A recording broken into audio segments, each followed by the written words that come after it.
एक बार की बात है, जब अर्जुन को अहंकार हो गया कि वही भगवान के सबसे बड़े भक्त हैं।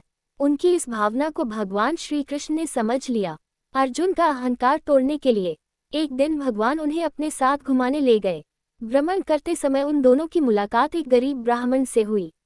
उस ब्राह्मण का व्यवहार थोड़ा विचित्र था। वह सूखी घास खा रहा था और उसकी कमर से एक तलवार लटक रही थी। अर्जुन हैरान हो गए। उन्होंने उस ब्राह्मण से पूछा, आप तो अहिंसा के पुजारी हैं, जीव हिंसा न हो इसलिए सूखी घास खाकर अपना गुजारा करते हैं, लेकिन फिर हिंसा का ये साधन तलवार आपके साथ क्यों है?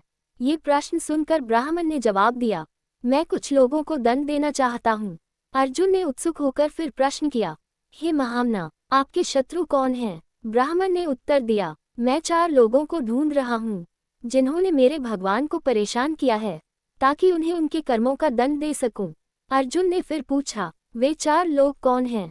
ब्राह्मण ने कहा, सबसे पहले तो मुझे नारद की तलाश है। नारद मेरे प्रभु को विश्राम नहीं करने देते, हमेशा भजन कीर्तन कर उन्हें जगाए रखते हैं। उसके बाद मैं द्रौपदी से भी अत्यंत नाराज हूँ। उसने मेरे प्रभु को ठीक उसी समय पुकार लिया जब वह भोजन करने बैठे थे। उन्हें उसी समय भोजन छोड़कर उठना पड़ा ताकि पांडवों को महर्षि दुर्वासा ऋषि के शाप से बचा सके। इतना ही नहीं, द्रौपदी ने मेरे आराध्य को जूठा भोजन खिला दिया।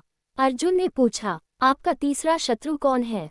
ब्राह्मण ने उत्तर दिया, वह है हृदयहीन प्रहलाद। उस दृष्ट के कारण मेरे भगवान को गरम तेल के कड़ाहे में प्रवेश करना पड़ा, हाथी के पैरों तले कुचला जाना पड़ा और अंत में खंभे से प्रकट होने के लिए विवश होना पड़ा। और मेरा चौथा शत्रु है अर्जुन।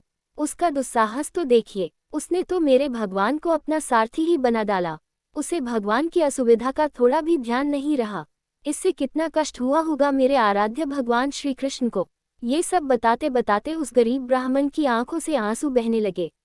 उस गरीब ब्राह्मण की ऐसी निस्वार्थ भक्ति देखकर अर्जुन का सारा अहंकार पानी की तरह बह गया। उन्होंने भगवान श्री कृष्ण से क्षमा मांगते हुए कहा, मेरी आंखें खुल गई प्रभु। इस जगत में न जाने आपके कैसे कैसे अद्भुत भक्त हैं, मैं तो उनके आगे कुछ भी नहीं हूँ। ये सुन भगवान श्री कृष्ण मुस्कुराने लगे। जय श्री कृष्णा। Folded hands.